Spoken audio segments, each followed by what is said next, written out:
Elvira isn't here right now, so you have me. I'd first like to congratulate the she's, gays, and theys because Elvira recently came out. So that means she's on the other side.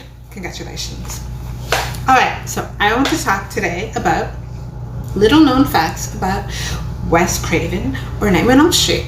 For major horror fans, you probably already know this stuff, but there's a lot of tie-ins with Scream and Nightmare on Elm Street, and because Wes Craven directed both of them.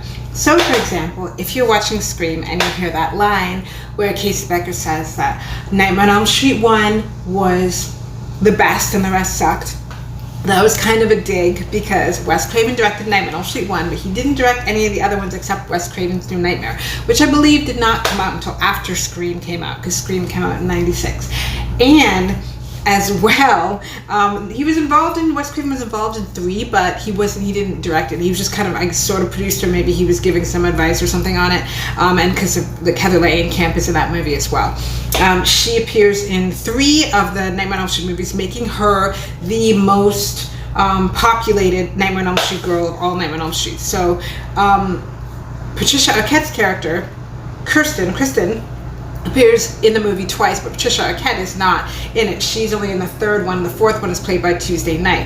However, Lisa Wilcox is directly under Heather Langenkamp. She plays Alice, and she's in both 4 and 5, and she's the only person in the entire franchise to not die in 2 consecutive movies. So she's the only one that survives that. But yeah, Wes Craven's New Nightmare, so there's a weird kind of tie-in. So if you watch The Vampire Diaries, and you'll know Kevin Williamson wrote The Vampire Diaries, and the reason that he gave the reins, part of the reason why he probably gave the reins to Julie Plec, much to our chagrin, is because Julie Plec is the one that she used to be the assistant for Wes Craven. She's part of the reason, instrumental in why Kevin Williamson's Scream script got on the desk of Wes Craven. She put it on his desk to read, and that's how he was able to make that movie with Wes Craven. And so that's why that partnership has lasted as long as it has to this day. She was instrumental in that, so she did do one good thing.